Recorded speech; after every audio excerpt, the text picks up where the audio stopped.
네, 그래, 하나님 말씀 미가서입니다. 미가서 7장. 지난주에 이어서 이제 마지막으로 우리 한번 전장을 교독하겠습니다. 1296면입니다. 재앙이로다 나여 나는 여름 과일을 딴 후 포도를 거둔 후 같아서 먹을 포도송이가 없으며 내 마음에 사모하는 처음 익은 무화과가 없도다.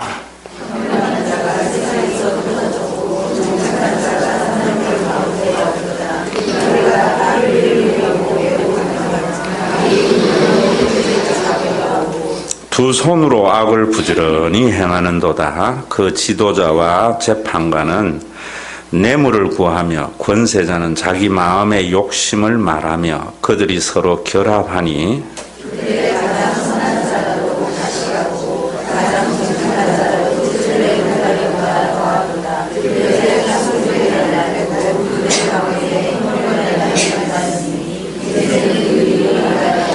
너희는 이웃을 믿지 말며 친구를 의지하지 말며 내 품에 누운 여인에게라도 내 입의 문을 지킬지어다.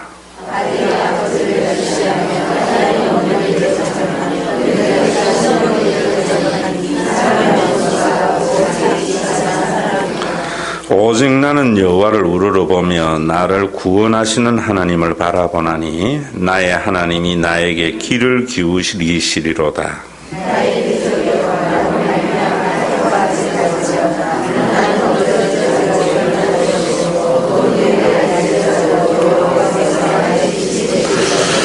내가 여호와께 범죄하였으니 그의 진노를 당하려니와 마침내 주께서 나를 위하여 논쟁하시고 심판하시며 주께서 나를 인도하사 광명에 이르게 하시리니 내가 그의 공의를 보리로다.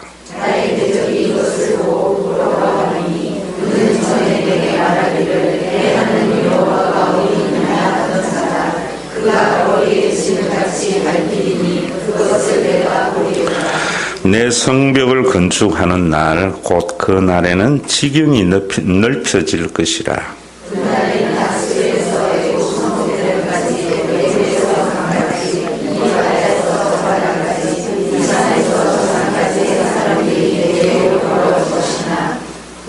그 땅은 그 주민의 행위의 열매로 말미암아 황폐하리로다.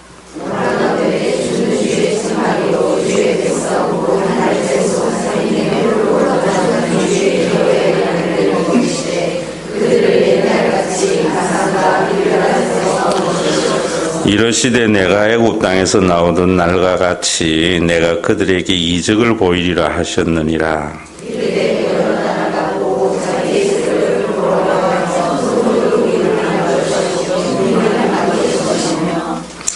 그들이 뱀처럼 티끌을 핥으며 땅에 기는 벌레처럼 떨며 그 좁은 구멍에서 나와서 두려워하며 우리 하나님 여호와께로 돌아와서 주로 말미암아 두려워하리이다.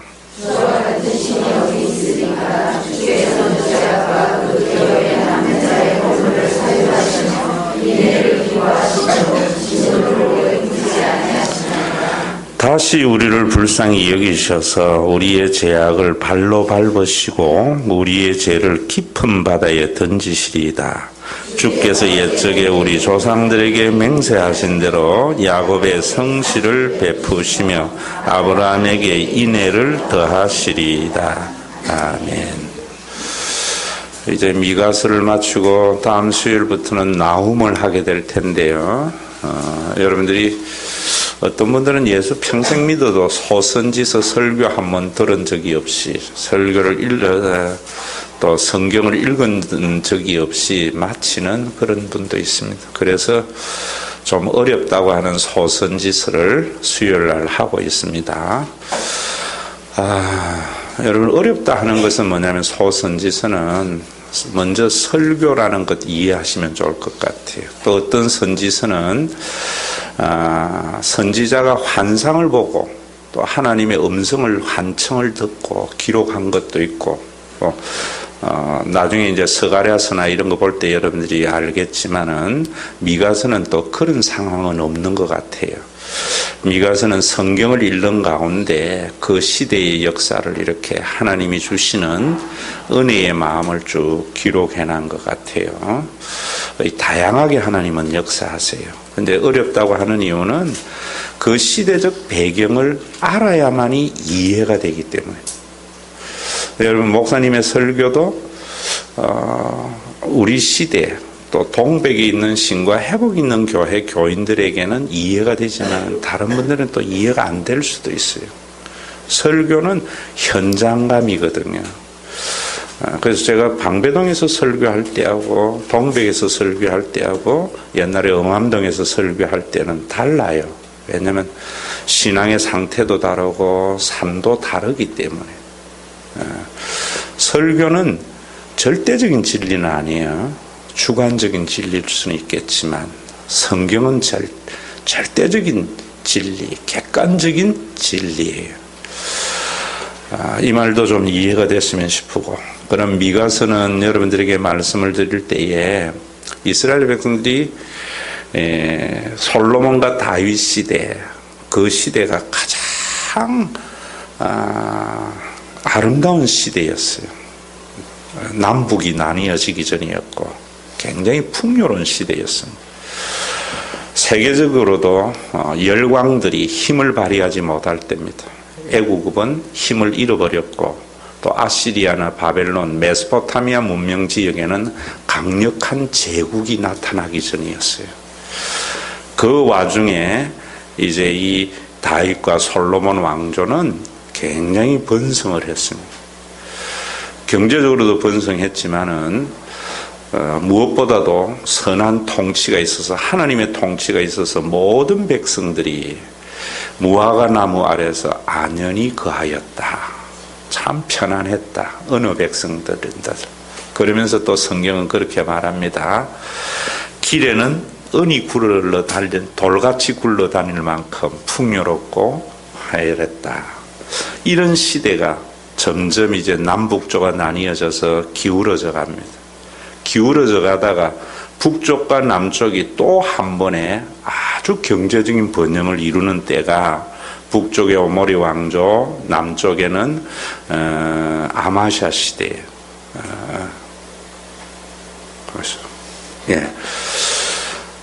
그래서 굉장히 그 솔로몬 여로보암 2세 그 시대에요. 북쪽에는 그런 왕조의 번영을 이루었어요. 성경은 솔로몬 왕조의 다윗 왕조의 시대의 영토를 확장했다 그래요. 그런데 그 시대에 그때부터 이제 구약 성경의 모든 선지자들이 활동을 시작을 해요. 그 전에도 선지자들은 있었지만은 그 선지서의 내용이 이렇게 성경에 기록되지는 않았어요. 다시 말하면은 제가 설교를 많이 했지만은 설교집을 내기를 시작하면서 설교집이 여러분들에게 이렇게 주어지는 거잖아요. 바로 그런 거예요. 그저 그전에는 선지자들이 활동은 했지만은 기록은 하지 않았다고. 그런데 이제 여러분들이 이사야나 쭉 그 다음에 대선지서, 소선지서에 있는 선지자들은 그것을 기록했고 그 기록이 하나님의 말씀으로 이제 채택이 된 거예요. 그러면 그때부터 이제 기록된 선지자들 그만큼 필요했다는 말이죠. 그 말씀이 왜 필요했는가? 그렇게 잘 살았는데 왜 필요했는가 하면 솔로몬 왕조하고 다윗 왕조하고 달리 여로보암 2세 이때에는 어땠는가 하면은 정치가들, 지도자들, 종교인들만 잘 살았어요. 백성들은 굉장히 힘이 들었다고. 그래서 이제 하나님께서 선지자들을 통해서 이 말씀이 기록하고 경고한 거예요. 실질적으로 정말 설교라든지 여러분 하나님의 말씀이 언제 필요한가 하면은 부익부 빈익빈의 현상이 강할 때. 그래서 저도 어떻게 보면은 그동안에 뭐 꼭 그러려고 그런 건 아닌데 우리나라가 점점 부유해지고 그 다음에 우리가 좀 어려워지는데 그 어려워지는 것이 뭐냐면 예전보다 우리가 훨씬 국민 소득은 높지만은 이 있는 자와 없는 자의 이해감이 굉장히 강하잖아요. 그래서 아마 설교집을 4개 하셨는지도 모르겠어요. 그래서 지난번에는 박 집사에게 보내는 편지를 할 때에는 그 뭐 그렇게 의도적인 것도 아닌데 소통과 화합에 관한 것. 참 박 집사가 속으로는 우습지만 박근혜를 생각했던 거거든요. 정말 그 책을 읽고 국민을 사랑하는 마음으로 소통과 화합을 했으면은 참 좋았을 거예요. 그리고 작년에는 더불어 사는 사회, 신명기, 약자들에게도 희망이 있는 법에 대한 것을 쭉 해서 여러분들에게 준 거거든요. 여러분들이 꼭 한번 보세요. 그러면서 금년에는 뭔가 하면 생명을 불어넣는 삶, 그리고 우리의 삶이 정말 풍요로워지는 삶을 요한복음을 통해서 이렇게 쭉 지금 나아가고 있거든요. 미가서에도 보면은 앞에 여러분 거기 있는 대로 미가가 보니까 재앙이로다. 여름 과일을 딴 후 포도를 거둔 것 같아서 먹을 포도송이가 없으며 내 마음에 사모하는 처음 익은 무화과 나무가 없다. 경제적인 부유함은 있었지만은 그 부유함에 대한 누리는 삶이 없다. 그래서 재앙 하나님께서 진노하신다. 그러면서 그 시대에 경건한 자가 세상에서 끊어졌고 정직한 자가 사람들 가운데 없다. 참 오늘 이 시대도 보면은 정말 경건한 자, 정직한 자 찾아보기 힘들죠. 여러분들 자녀에게도 진실을 말하라고 교육하기에는 너무나 정말 어려운 시대잖아요. 저도 목사가 돼서 사업하는 사람들에게 남의 말 믿지 마세요 라고 이야기할 수밖에 없는 상황이라고요. 무리가 다 피를 흘리고 매복하며 각기 거물로 그 형제를 잡으려고 한다. 정말 사람들이 어떻게 보면은 속을 드러내지 않고 숨어서 어떻게 하면은 상대방의 약점을 잡아서 넘어뜨릴까. 그 다음에 어떤 모든 사람들에게 어떤 거물을 쳐놔놓고 걸려들기를 바라는 이런 시대. 왜 그런가? 돈이 우상이기 때문입니다. 두 손으로 악을 부지런히 행하고 그 지도자와 재판관은 뇌물을 구하며 권세자는 자기 마음의 욕심을 말하며 그들이 서로 결합한다. 참 우리 시대에도 정치가들이나 참 여러분 스웨덴의 어떤 국회의원들의 모습을 KBS 방영해 주는데 참 부럽잖아요. 전혀 특권의식을 가지지 않고 일하는 어떤 그런 모습들. 그런데 우리는 어떻게 보면 전부 로비. 왜 국회가 로비 현장이 돼야 되는지. 그러니까 우리가 힘이 드는 거예요. 여러분들이 참 하나님은 정확하신 것 같아요. 이번에도 너무 황금 분할을 잘하신 것 같아. 투표에서. 그러니까 조금 요즘 보면은 우리가 좀 대접받는 것 같아요. 일단은 조금 더 두고 봐야 되겠지만. 그들의 가장 선한 자라도 가시 같고. 여러분 저는 그런 것 같아. 예전에는요 태평성대의 시대는 지도자들이 존경받는 시대입니다. 그런데 어려운 시대가 되면은 지도자들이 무서워져요. 정말 이 지도자와 권세자들이 가시 같다. 백성들을 찌른단 말입니다. 목회자도 마찬가지. 교인들을 찔러서는 되지 않아요. 그 다음에 또 뭐라는 하면 가장 정직한 자라도 찔레 울타리보다 더하다. 가장 신뢰받지 못하는 것이 국회고 뭐 검찰이고 뭐 권력기관이잖아요. 그 다음에 그들 가운데 형벌의 날이 임하니 이제는 그들이 요란하리다. 하나님께서 심판하실 것을 보한 거예요. 자, 이걸 여러분 보실 때에 자, 하나님의 심판은 하나님 말 안 듣는다고 심판한다 이래버리면 안 돼요. 그 하나님의 말씀이 뭐다 하는 것에 대한 정확한 정의를 가져야 돼요. 교인들이 그런 정의를 잘 못 내리는 것 같아요. 하나님의 심판은 공의로운 분이에요. 공평하지 못한 자를 심판하지 주일에 한 번 빠졌다고 심판하는 하나님은 난 믿기 싫어요. 또 빠지면 안 되겠지만 이해되세요 여러분? 공평하지 못한 세상을 심판하신다. 얼마나 신나는 하나님의 심판입니까 여러분? 제가 요즘 잘 쓰는 단어로 태어남이 지배하는 세상을 심판하신다. 어디에 태어났느냐에 따라서 인생이 결정되는 것은 불공정하잖아요. 그런 세상을 심판하니까 우리가 기대가 되고 희망이 생기잖아요. 그래서 하나님은 살아계시구나 이래야 되는데, 목사님 말 안 듣는다고 심판한다 하니까 참 내 말 안 들어도 심판 안 해요. 그러니까 우리 교인들이 내 말 잘 안 들어. 근데 내 말이 참 옳은 말인데도 잘 안 듣는 건 좀 생각해 봐야 될 것 같아요. 어떨 때에 그런 것도요 참 얼마나 좋은 거예요 여러분. 나중에 또 이야기할 기회가 있을 거예요. 그러면서 이제 미가가 본 것은 심판이 그렇게 공의롭지 못한 세상이기 때문에 뭘 보면서 미가가 깨달았겠어요? 예? 이걸? 그 시대를 뭐를 보면서 봤겠어요? 신명기의 눈으로 본 거예요. 여러분들이 신명기 공동체 더불어 사는 사회에 그 눈으로 우리나라를 한번 보시라 이 말이면서 자꾸 다른 눈으로 보지 말고, 뭐 기도해가지고 하나님 앞에 뭐 받았니 이런 거 가지고 말고요. 오늘도 국민일보 보니까 뭐 어디 가면 예언하고 무슨 그런 학교까지 만들어 놨더라고. 신명기의 눈으로 여러분이 세상을 봐야 됩니다. 성경은 신명기가 가장 중심된 율법이거든요.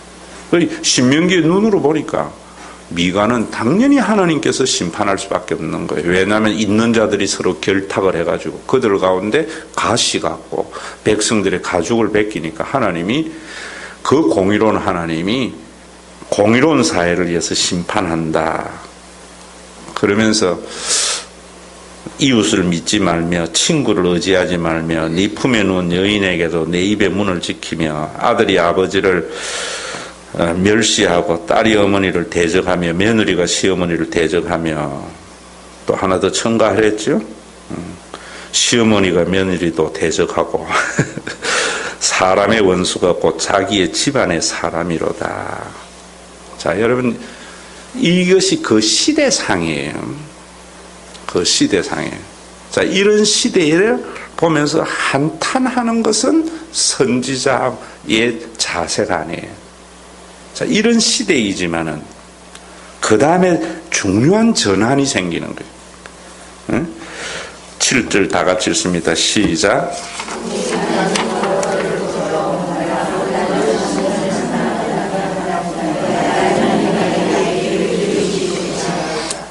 거기에 중심된 성경 구절. 그래서 여러분, 오직 나는 여호와를 우러러보며 나를 구원하시는 하나님을 바라본다. 오직하고 나 사이에 그러나가 있어요. 오직 그러나 나는, 이런 세상이지만 나는 절망하지 않는다. 절망하지 않기 위해서 누구를 본다? 하나님을 바라본다. 구원의 하나님을 바라보니 나의 하나님이 나의 자 이제 여기에 굉장히 중요한 거예요. 여러분들이 하나님만 바라보는 것이 아니고, 이 선지자는 하나님을 바라보는데 그 하나님은 나의 길에게 뭐 하는 분? 길을 기울이시는 분. 이거 아셔야 돼요. 미가에게. 오늘 국민일보 만평에 참 재밌게 해놨더라고요. 아마 박근혜 대통령에 대한 만평으로 그리는 것 같아요. 요래 등사가 요래 바뀌어야 된다고 해놨더라고요. 우리 하나님은 이러시는 하나님이 아니라 이러시는 하나님. 우리의 소리를 귀 기울이시는 그 하나님. 왜냐하면 그 하나님 좀 쳐다보라. 미가가 그렇게 말해요. 자꾸 말하는 하나님만 보니까 무섭잖아. 여기 이제 우리 연세 드신 분들 많은데, 젊은 사람들 어버이 때는 또 바꿔 내가 말해드릴게요. 어떤 시어머니, 이런 시어머니가 좋아요? 이런 시어머니가 좋아요? 어?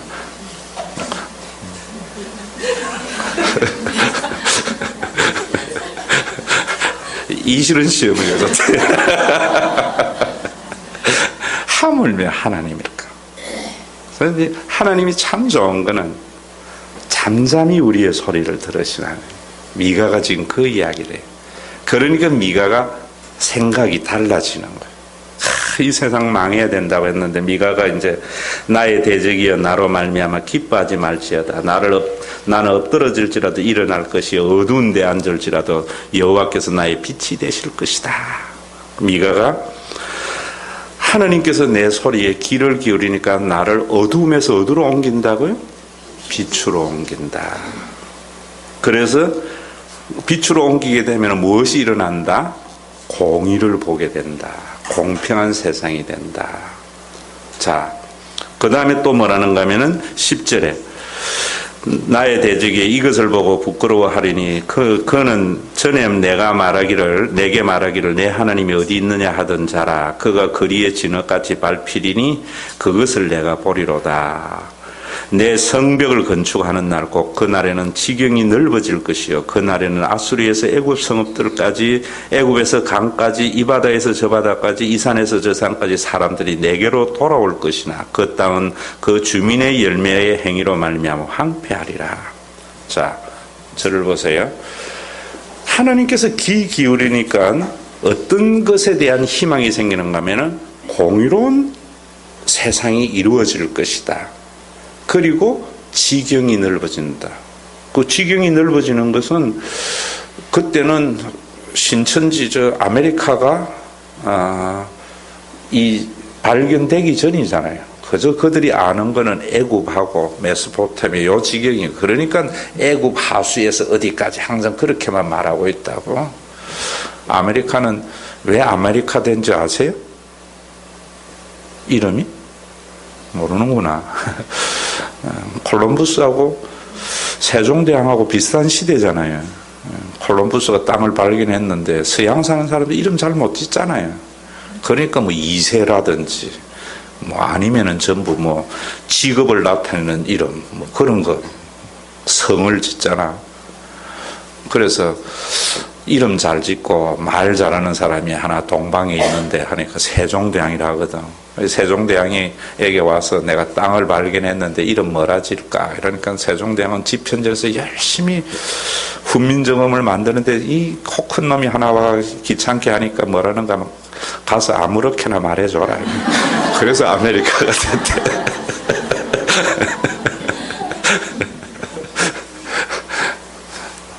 여행은 가이드가 좋아야 돼. 미국에 가이드가 이런 이야기 했잖아. 예전에. 정말 뭐 하려다가 이러던 우리 지경을 넓혀준다. 그 다음에 또 보면은 원하건대 주는 주의 지팡이로 주의 백성 곧 갈멜 속 살림에 홀로 거주하는 주의 기업에 양떼를 먹이시되 그들을 옛날같이 바산과 길르앗에 먹이시옵소서. 이러시되 내가 애굽 땅에서 나오던 날과 같이 내가 그들에게 이적을 보이리라 하셨느니라. 이르되 여러 나라가 보고 자기의 세력을 부끄러워하며 손으로 그 입을 막을 것이요 귀는 막힐 것이요 그들이 뱀처럼 티끌을 핥으며 땅에 기는 벌레처럼 떨며 그 좁은 구멍에서 나와서 두려워하며 우리 하나님 여호와께로 돌아와서 주로 말미암아 두려워하리이다. 이런 전망을 어디서 얻었겠어요? 자, 여러분들이 이런 것들을 아셔야 되는 거예요. 그러지 아니하고 미가가 이런 전망을 어떻게 해서 가지게 됐는가를 알지 못하면은 그저 지 마음대로 예언하는 말에 귀 기울이게 되는 거예요. 목사도 지 마음대로 자기 생각에 떠오르는 대로 말해버리는 이상한 예언이 되어져 버린다. 미가가 앞에서 제가 여러분들에게 이야기할 때에도 신명기를 보면서 공의롭지 못한 세상을 심판한다 그랬죠. 성경의 모든 기준은 모세 오경입니다. 창세기, 출애굽기, 레위기, 민수기, 신명기가 가장 중요해요. 지금 애굽 땅에서 이스라엘 백성들이 나와서 이적을 행하면서 다시 이스라엘 백성들을 구원하시는 그 하나님을 어디서 봤어요? 출애굽기에서 봤잖아요. 그 사건이 일어나서 지경이 넓어지고 모든 사람이 공의로운 솔로몬과 다윗 시대와 같은 시대가 일어날 건데 어떻게 해서 일어나는가 하면은 하나님께서 성경을 보니까 언제나 우리에게 귀 기울이고 들으시는 그 하나님을 보면서 깨달은 거예요. 그냥 파멸시키는 게 아니다. 자, 그런데 지금 그 부유로운 그런 시대에 곧 어떤 일이 닥치는가 하면은 아시리아가 일어나서 이스라엘 백성들을 이제 침략해 와요. 특히 산헤립이 와가지고 이스라엘 포위하잖아요. 그래서 참 고통의 시대, 이스라엘이 멸망을 당하는 시대가 곧 도래해요. 그래서 미가는 이렇게 가면은 나라가 분명히 망한다 하고 또 나중에 지나보니까 산헤립이 들어와서 이런 고통 가운데 이스라엘 백성이 북쪽 이스라엘이 멸망을 당하고 남쪽 유다가 멸망을 당하는 일이 일어났잖아요. 그런데 미가는 거기까지밖에 못 보는 거예요. 하나님께서 다시 우리나라를 다윗 시대와 같이 그렇게 번성시켜주고 없는 자와 있는 자가 더불어 살아가고 그러기 위해서 애굽에서 우리에게 그렇게 학대받던 우리 민족을 하나님은 구름기둥과 불기둥과 만나와 메추라기로 먹여서 이 수많은 기적을 통해서 외적을 물리셔서 가나안으로 인도하신 그 하나님께서 언제나 잠잠히 우리의 길을 들으시고 그 시대가 도래될 것을 지금 말하고 있는 것 같아요. 그러니까 선지서는 무엇을 못 보는가 하면 예수 그리스도에 의해서 이루어진 것을 못 봤단 말이에요. 그러니까 사람들이 보면서 미가가 이랬는데 언제 이스라엘 백성들이 이런 시대가 왔어? 없거든요, 역사에 보면. 그런데도 사람들은 하나님께서는 바라 선지자들은 언제나 희망을 노래해. 그래서 우리의 삶이 어렵고 힘들 때에 하나님께서는 우리에게 희망을 주시는 분 잃어버린다고. 그러니까 인격적인 신앙이 안 생겨. 삶의 실존이 안 생긴다. 여러분 이런 것은 정말 신학자들도 들어야 할 중요한 이야기예요. 미가는 하나님께서 모세 오경을 통해서 본 그 전망이 다윗과 솔로몬 시대와 같은 그런 시대가 다시 이루어지게 하실 거예요. 하나님은 틀림없이. 왜? 우리에게 귀 기울이는 하나님이고. 그 이스라엘 백성들이 그러면 그 말씀을 여러분들이 들으시려면은 이스라엘 백성들이 착해서 말 들어줬습니까? 지독실이 말 안 듣는데도 들어주셨어요? 모세 오경에 보면은 너희는 나면서부터 완고한 놈이구나. 내 말을 처음부터 들은 적이 없다. 그 이스라엘 백성들을 하나님은 귀 기울이시고 구원해 주신 하나님이거든요. 그러니까 여러분들이 지금 그런 말에 너무너무 정말 못된 놈을 하나님은 귀 기울이고 들어주시는 그 하나님이니까 우리하고 다른 거예요. 주일날 제가 여러분 하나님은 영이시니 할 때 그 영은 거룩성을 말한다 그랬잖아요. 우리하고 다른 거예요. 우리는 못된 놈은 한 대 쥐 받고 착한 놈은 좀 상 주고 싶은데 우리 하나님은 못된 놈 그 놈 때문에 울면서 기다리시는 그 하나님. 부모와 속에서 우리가 그런 거 느끼잖아요. 그런데 지금 우리 거꾸로 지금 말하고 있잖아요. 왜? 그래야 목사님 말씀 잘 듣기 때문에. 아멘 안 나오네. 자, 여러분 이 말 내 말 안 들으라는 말이 아니에요. 자발적으로 들으라 이 말이에요. 무서워서 듣는 게 아니고 자기 형편에 맞게. 자, 그런데 이 시대가 이루어지지 않았는데 나중에 보니까 언제 이루어져요? 예수님에 의해서. 그래서 예수님은 어떤 분이냐면은 우리에게 오셔서 정말 모든 사람이 배척하는 그 사람에게 찾아가서 친구가 되어주시는 분. 인애가 많으신 분. 끝까지 참고 기다리시는 분. 그런 예수님의 모습 속에서 하나님이 우리 아버지 되심을 우리가 알게 해주셨거든. 그래서 하나님이 아버지 노릇 해주신가 또 그 하나님이 아버지 노릇 해주신다고 하고 회복만 시켜주고 떠나신 분이 아니라 성령을 보내줘서 지난 주일 여러분들 설교 말씀드린 대로 성령을 보내줘서 우리 모두를 영원한 가족의 공동체로 만드셔서 이 구원이 점점 전 세계에 확대되어지게 했잖아요.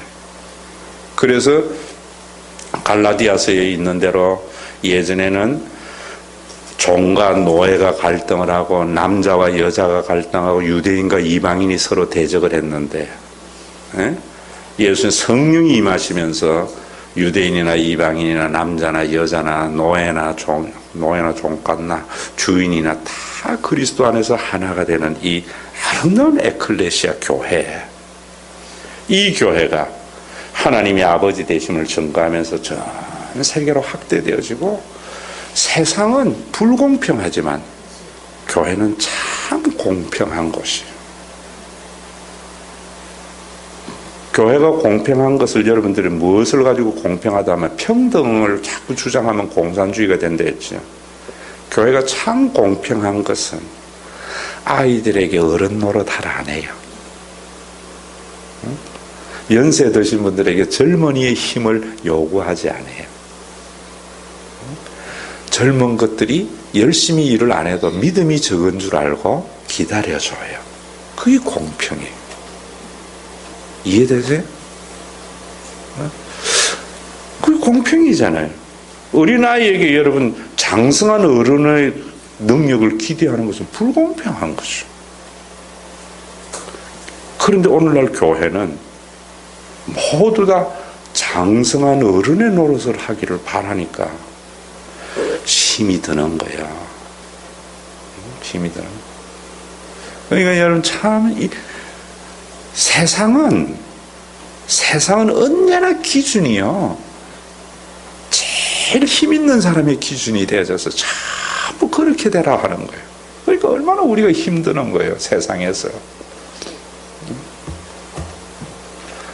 머리도 안 좋은데 나보고 머리 좋은 일 하라고, 힘도 없는데 힘 있는 거 하라고 그러고, 그래야 살아남는다 그러고, 그래야 니는 우리 편 될 수 있다 그러고, 전부 세상이 그런 거잖아요.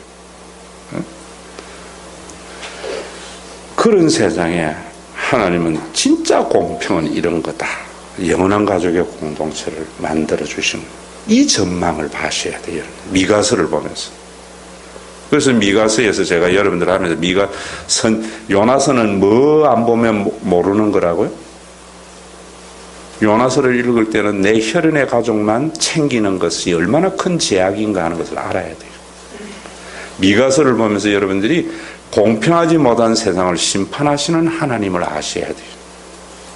그래서 하나님은 예수 그리스도를 통해서 공평하신 그 하나님을 우리에게 선물로 주신 거예요. 그러니까 여러분 참 5월이 다가오는데 저는 우리 교회는 뭐 목사님의 메시지가 좋고 뭐 우리 교회는 뭐 내가 요즘 축전에 미용실 가서 깎는데 미용사가 사우나 사다가 요즘 조금 헤어서 달라졌죠? 돈 좀 들렸어요. 여러분들을 위해서. 세해든 다니던데, 뭐 비달 사순도 갔다 오고 뭐 이러던데, 우리 교회는 남진도 나고 송대관도 나고, 난 목사인 줄 모르거든요. 막 자랑하더라고. 그런 사람이 나오는 것이 자랑이 아니고요.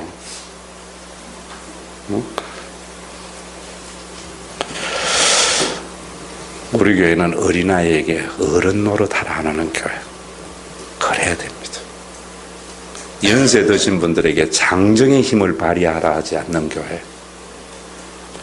또 장정이를 할지라도 믿음이 연약한 자에게 가장 좋은 믿음 자를 표준으로 삼아서 헌신을 강요하지 않는 교회. 세상에 이런 교회 경상도 말로 천지빼깔이어야 돼요. 어쩌다가 하나 있으면 큰일이야. 어쩌다가 하나 있으면. 주님은 그런 교회 만드셨어. 그래서 미가는 그걸 몰랐어요. 그래서 예수님 그러잖아요. 내 이때를 보려고 그 선지자들이 그렇게 갈망했는데 너희는 본다 이랬거든요. 그러면서 미가는 그 몰랐지만은 모세 오경하고 여러분 보면서 참 이 불공정한 세상을 하나님은 심판하셔서 다시 구원에 이르시는 그 하나님. 출애굽기 민수기 보니까 목이 곧아서 처음부터 거역했던 그 이스라엘 백성들에게 끝까지 하나님 노릇해 주시고 기다리시는 그 하나님을 보면서 그런 나라가 도래할 것을 희망을 가지고 나니까 18절에 이런 찬양이 나오는 거예요. 주와 같은 신이 어디 있으랴. 주께서는 죄악과 그 기업의 남은 자의 허물을 뭐 한다고요? 사유하시며, 그 다음에 뭐요? 인애를 기뻐하심으로 진노를 오래 품지 아니하시나이다. 누구셨어요? 예수님이시다. 그치? 우리 예수님은 우리의 죄를 사유하시며 인애를 기뻐하시며 진노를 오래 품지 않는 그 예수 그리스도, 다시 우리를 불쌍히 여기셔서 우리의 죄악을 발로 밟으시고 우리의 모든 죄를 깊은 바다에 던지시리. 예수님은 우리가 하나님 되고자 해서 우리 힘으로 살아가려고 해서 능력 있는 사람만이 잘 살아갈 수 있는 그런 인간이 만들어낸 틀 죄악을 깨뜨려버린 거예요. 교회를 통해서 우리를 불쌍히 여기셔서, 여기 불쌍히 여기란다는 말이 어디에 나와요? 제가 목사가 되는데 결정적인 성경 구절이, 하나님 내가 정말 목사가 돼야 됩니까? 안 돼야 됩니까? 이 싸움 하는데 딱 이 구절에 내가 꼽힌 거예요. 마태복음 9장에 보면은 예수님은 목자 없는 양들을 향하여 민망히 여기셨다. 여러분 정말 그거예요. 저는 뭔가 하면은 이 마음이 있어야 된다고 봐요. 이 마음. 사람을 보면서요, 참 민망히 여기는 마음. 우리나라는 하트가 어디에 있다고 생각해요? 우리나라는 심장에 있다 생각하잖아요. 이게 이제 여러분 나중에 빌립보서나 이런 데 보면 또 나와요. 인도네시아 사람들은 하트가 어디 있는 줄 알아요? 어디 있다 생각하는 줄 알아요? 서양인들은 하트는 마음에, 이 머리에 있잖아요. 우리는 심장에 있고, 인도네시아는 창자에 있다 그래요. 그래서 우리가 사랑할 때만 당신은 나의 창자야. 사람들마다 다 다르지만은 민망히 여긴다는 말은 너무나 마음이 불쌍해서요, 그 심장이 터질 것과 같은 그런 마음. 자녀들을 바라볼 때 하나님은 예수님에게서 이어서 우리 모든 죄를 깊은 바다에 던지며 주께서 옛적에 우리 조상들에게 맹세하신 대로 야곱에게 성실을 베푸시며 아브라함에게 인애를 더하시느니라. 이 말이 뭐냐면 우리 하나님은 예수 그리스도를 통하여 우리에게 보여주는 그 하나님은 우리와 맺은 그 언약에 충실하시기 때문에 우리에게 뭐를 더한다고요? 인애를 더하시는 분이에요. 인애를 더하시는 분. 오늘도 여러분 그 하나님이 여러분들이 와서 여러분들이, 저는 요즘 자꾸 기도하면 떠오르는 소리가 그 소리가 들려요. 일보다 사람 보자. 행사보다 사람을 좀 보자. 정말 자본주의 이 체제에는 사람보다 일이 보이거든요. 사람보다 사업이 보이거든요. 그래서 사람은 어떤 프로젝트의 하나의 수단이 되어져 버린 거예요. 성경은 우리의 어떤 프로젝트의 수단이 사람이 아니라 사람이 더 우선이에요. 정말 교회는 그래야 된다고 생각해요. 여러분 오늘도 이런 삶이, 오늘 거기 있는 대로 있는 놈들이 결탁을 해서 백성의 살을 뜯어먹고, 그래서 우리가 친구를 믿지 말고 품에 놓은 여인에게 입에 문을 닫고, 이런 세상 속에 우리가 이래 살아가려면 무엇이 있어야 되겠어요? 주님이 언젠가는 우리 속에 다시 오심을. 그래서 세상의 풍조는 나날이 갈지라도 내 믿음 지키며 가는 사람이 남은 자입니다.